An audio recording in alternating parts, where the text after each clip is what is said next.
Hey guys, welcome back to the Naked Marriage Podcast. We are Dave and Ashley Willis, and on this podcast, we undress the truth about sex, intimacy, and lifelong love. And today is our fall kickoff. We are so excited. Yes. I hope you enjoyed the summer quickies. We got some great feedback on those Q&A short episodes, and it was so popular, in fact, that we're starting a new segment at the end of every episode, including this one, where we're going to do a Q&A time at the end of every episode. So don't quit early on any episode, because the very end is going to have something really, really special for you. So we're excited. Today's topic, it's a good one. It is. Yep, I think you're going to like it. You're going to love it. Let's dive in. Orgasm. It's a fun word. And it's if you guys could see his face right now, he is loving this. Oh, yeah. Oh, yes. Who doesn't love an orgasm, sweetie? I mean, who doesn't? Who doesn't? But there's and we'll talk about the fun of it. I mean, God created orgasms. He wants it to be fun, clearly. Yes. But there's also a serious side to this, and sometimes a sad side to this, that we need to address. And while we can laugh, and I love that we laugh and have fun on this podcast, and we talk about great issues and fun issues, we have to, on the other side of that coin, have to dive in and talk about the really difficult aspects of marriage. Yes. And if you're listening to this and you're one of those who are struggling specifically in your sex life, and even more specifically in feeling that one or maybe both spouses is having difficulty reaching orgasm, which is completely redefining the landscape of your sexual intimacy, we just want to acknowledge, first off, that's a real issue a lot of people face. You are not alone, even though it can feel very isolating and it can feel just demoralizing in a lot of ways and discouraging.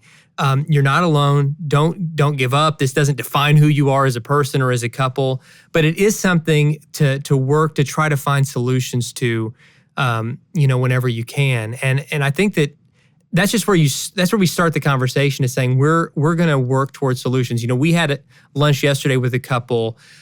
She has a debilitating disease. She has multiple sclerosis, and as a result of that, it has drastically changed what their sex life looks like. And they talked about how they found ways to be intimate in other ways, that sexually, that they're adventurous and they're creative, but sex looks way different than it did when they were both young and healthy than it does now. But then they also said, because we've been so transparent and vulnerable and intimate and honest with each other, even through working through that it's going to look different, it's actually brought us closer together. Yeah. And we found ways, even in the bedroom, even sexually, to really get closer together than ever before, and to have fun in the bedroom instead of looking at it like, oh my goodness, we were failing because it can't be what it once was. No, I mean, actually, just them telling the story, they had these sweet little smiles on their face, and they were like, and we're empty nesters, so you know what that means. Like, we have more we're naked time. all the time. Yeah, I know. So it was very sweet. And, for those listening who are going through a hard season, I mean, maybe it is a medical diagnosis that is keeping you from reaching orgasm, or maybe sex is just not at all what you pictured it would be in your marriage. And so we are not making light of that at all. We just want you to know that there's hope in whatever season of marriage that you're in. There are always solutions when you choose to fight for your marriage and for your sex life together and not against each other. And I want to say this, if you're listening and you're like, I've literally never had an orgasm, like ever, with my spouse, and I feel like I'm weird, or there's something wrong with me, or does it mean that I'm not really attracted to my spouse? Like maybe I married the wrong person, because it can cause these deep, deep wounds. And I feel like the enemy has a heyday with people, especially, married people having issues in the bedroom, because it can really mess with us, and it can cause us to doubt ourselves, to doubt our marriage, to doubt our spouse. And I just want you to know that you're first and foremost not alone. I remember years ago, I can't remember, it was an article or like a segment on a TV show that I was watching. They were talking about how there's a lot of women who like have never experienced an orgasm, and it's not necessarily their husband's fault. It's just that sometimes, the way that God wires us, there's different things that turn us on more, And so sometimes it's like the foreplay, you're not, there's not been given enough time to foreplay. And for women, I know this has been talked about for years and years, women, usually it takes more foreplay to reach orgasm. And men, not always. Some men might be different, but a lot of men, it doesn't really take much foreplay to get them there. And so sometimes husbands are just so excited and so ready to go, that they just kind of at that moment, they're not able to control their own urges, and they go ahead and they reach orgasm, and their wife's kind of left there like, oh man, what about me? What about me? And so guys, this is where you have to, men, I'm going to talk to like men, if your wife is not reaching orgasm, then both of you got to be really, really honest about what feels good to you. How can I serve you? Yes. How can I help get you there? And be willing to do it, whether that's longer foreplay. And wives, be totally honest. Be totally honest about where it feels good to be touched, how it feels good to be touched. What position you like. What position you like. If you like oral sex, and if that can help you to either before intercourse or even as a substitute for intercourse to help you reach orgasm, you've got to just be honest about all of that. And guys, if you're reaching climax too quickly and you're not giving your wife a chance, and you're doing that consistently, then you've got to slow things down. You've got to slow things down to help her reach the point of climax.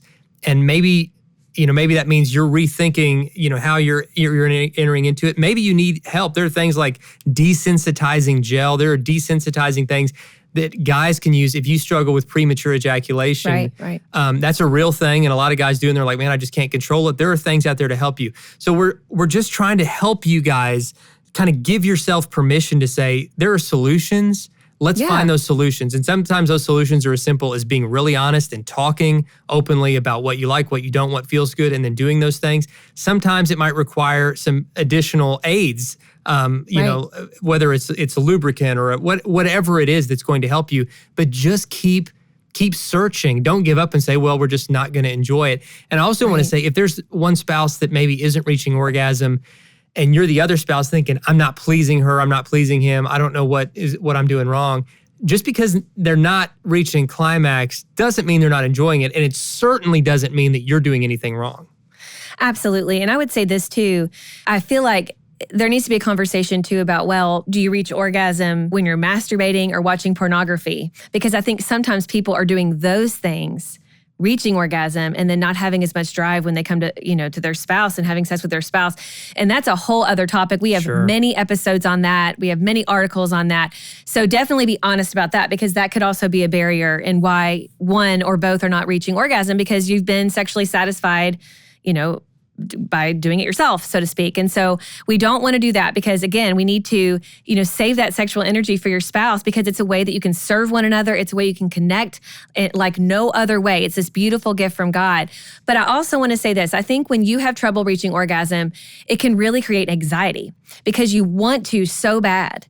And you want to have that experience with your spouse, but then all of a sudden you're building it up, so then when it comes to having sex, you're like having this buildup, and it can, and I don't mean like sexual buildup. I don't mean like the sexual energy. I mean the buildup, like just hoping and praying that it's going to happen. So then all of a sudden it becomes this anxious thing in your life. And so I would even tell you, you need to pray about this. Like people all the time, whenever I talk about this, they're like, really? Pray about sex and orgasm? I'm like, yes. Like God created it for married people, okay? Yes. He wants you to have an orgasm. Stop being embarrassed. Stop being ashamed. Stop. Absolutely. And this is first off, every couple goes through some kind of issue sexually. Absolutely. Every single couple. You don't have to feel like you're the only one on earth, but you've got to have the courage to talk openly about it first and foremost with your spouse, and then talk to God about it, like Ashley said. Yes. He wants you to have good sex, and just, I'm telling you pray with your spouse, just anyway. It's one of the most intimate acts you can do. It's as intimate as sex itself,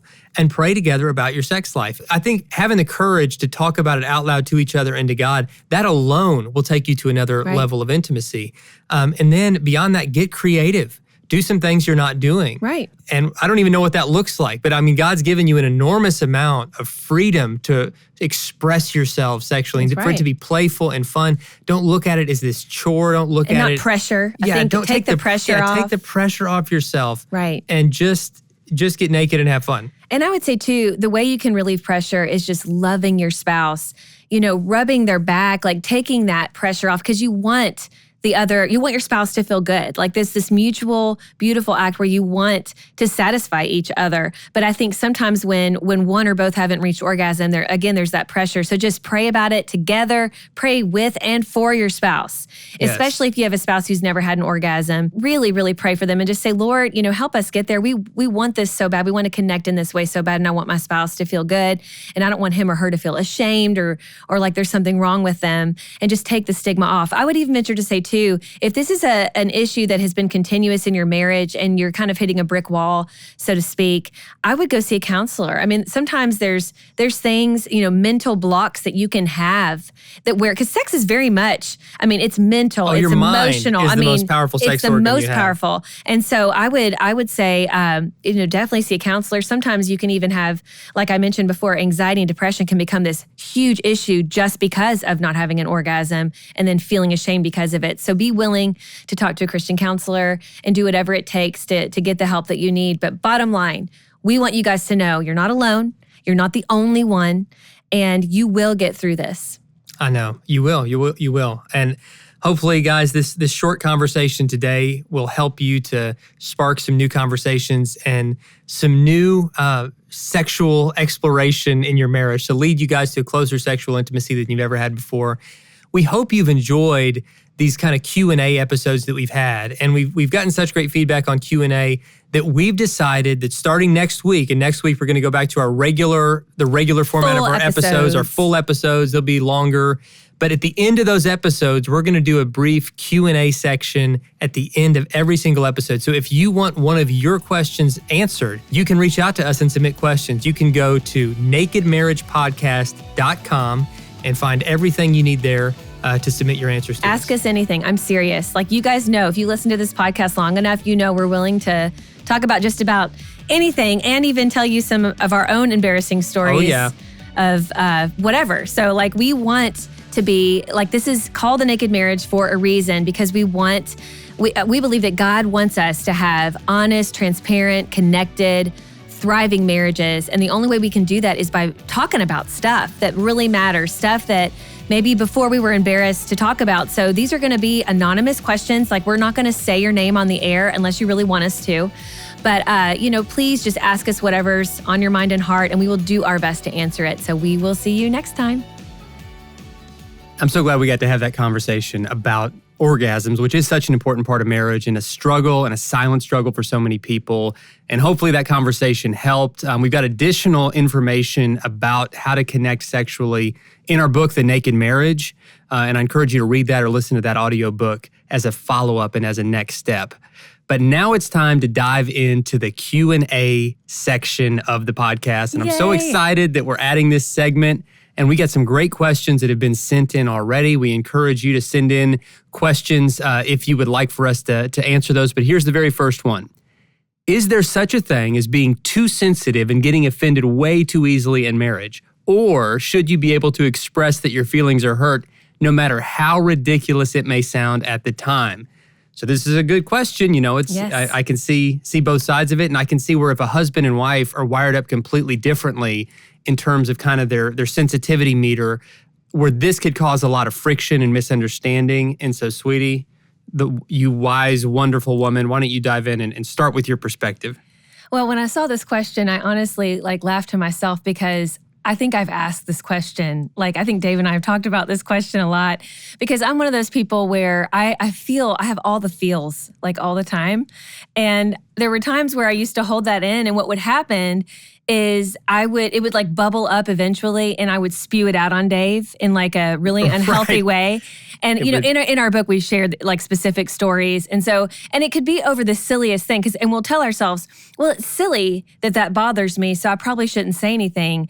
But the bottom line is, it's not silly, and the more we can address something in a really calm and healthy way, in a positive way, and just be listen, I know I'm probably a weirdo, but this really bothers me. It kind of takes that intensity off of it, because I think what happens is when we hold it in, it becomes more of an intense issue because it's bothering us more, and then we become more passionate about it. And then before you know it, we're either not talking about it and giving the silent treatment, or we're passive aggressively, acting weird towards our spouse, when really we could just come out with it and say what's really on our mind and heart. Because the truth is, maybe it is weird, but if it bothers you, then it's something worth mentioning. Because when you're married, even if you don't agree with how your spouse feels on something, you got to hear him out. Yeah, you got to listen to him. And you can't minimize each other's feelings. Never make your spouse feel stupid or negative in any way because they're feeling a way that's different from you. And never assume that just because you're feeling a certain way, that your feelings are automatically right and your spouse is automatically wrong. And so you've got to go into it with mutual respect. You've got to go into it saying, I want to share what's on my mind and what's on my heart. But at the same time, I want to be open to realize that maybe I'm looking at this in the wrong perspective. Maybe I'm thinking the worst of my spouse instead of thinking the best of them, thinking they don't care or thinking that whatever. Right. And so it's an opportunity for communication. And I think that if you're constantly feeling hurt, if you're constantly feeling offended, that's usually the result of a deeper issue that's going on, either from past hurts or from a disconnect you're feeling in your marriage that's just trying to express itself through feelings. And you might need to get to the root of that through individual counseling or through couples counseling. I think a trained Christian counselor can really help you identify some of the root causes and triggers that are leading to that. But as for offense in general, I think that we tend to do better when we try to get offended slowly. I've heard it said that you can tell the size of a person like you can tell the size of a pot of water by how long it takes it to boil. Oh, yeah. And as Christians, the Bible has a lot to say about how we should be slow to anger. Mm-hmm. There's a really interesting book by a guy named Brant Hansen, who's a kind of a funny, quirky radio personality. And the book is called Unoffendable. And it became this surprise hit book because he was talking about just how much more joyful life can be when we really take the Bible's truth to heart about not getting offended and being really slow to anger. Right. And so that can be an interesting resource if you feel like maybe you're someone who is really quick to get angry, really quick to get offended. But as for feelings in marriage, your marriage has to be the safest place on earth to really download and talk about whatever you're feeling. That's so true. And I know we talked a lot about this on the podcast, but I want to say it again. We need to really assume the best in each other. Yes, that's huge. And that when you assume the best, it's hard to be offended because you know that sometimes your spouse may say something that they truly, they don't mean it the way that it sounded. And you may even want to say hey, sweetie, I know you didn't mean it that way, but that was, that kind of hit me a little hard, but I think most of the times if we just assume the best, then it doesn't become an issue. Now, if this is something that is a repeated thing that is hurting you, you need to say something. You don't need to harbor that. You don't need to put that on the shelf and act like it's going to fix itself. You need to say something, but you need to say it in a really calm way. And I'm talking to you as someone who has made this mistake multiple times, and I laugh about it because it's ridiculous. I made myself look ridiculous, and Dave has been so sweet to me and kind and giving me lots of grace. I get plenty grumpy. I turn into what we call BMD, Bad Mood Dave, and you don't want it. You don't BMD. Yeah. And I'm bad. I'm kind of like a nerdy, weaker version of the Incredible Hulk. And it's not pleasant or attractive. We laugh about that too. But, I think that, again, we have to give each other a lot of grace and assume the best in each other. Yeah, bring out the best. Let your marriage be the safest place on earth for both of you to express whatever you're feeling.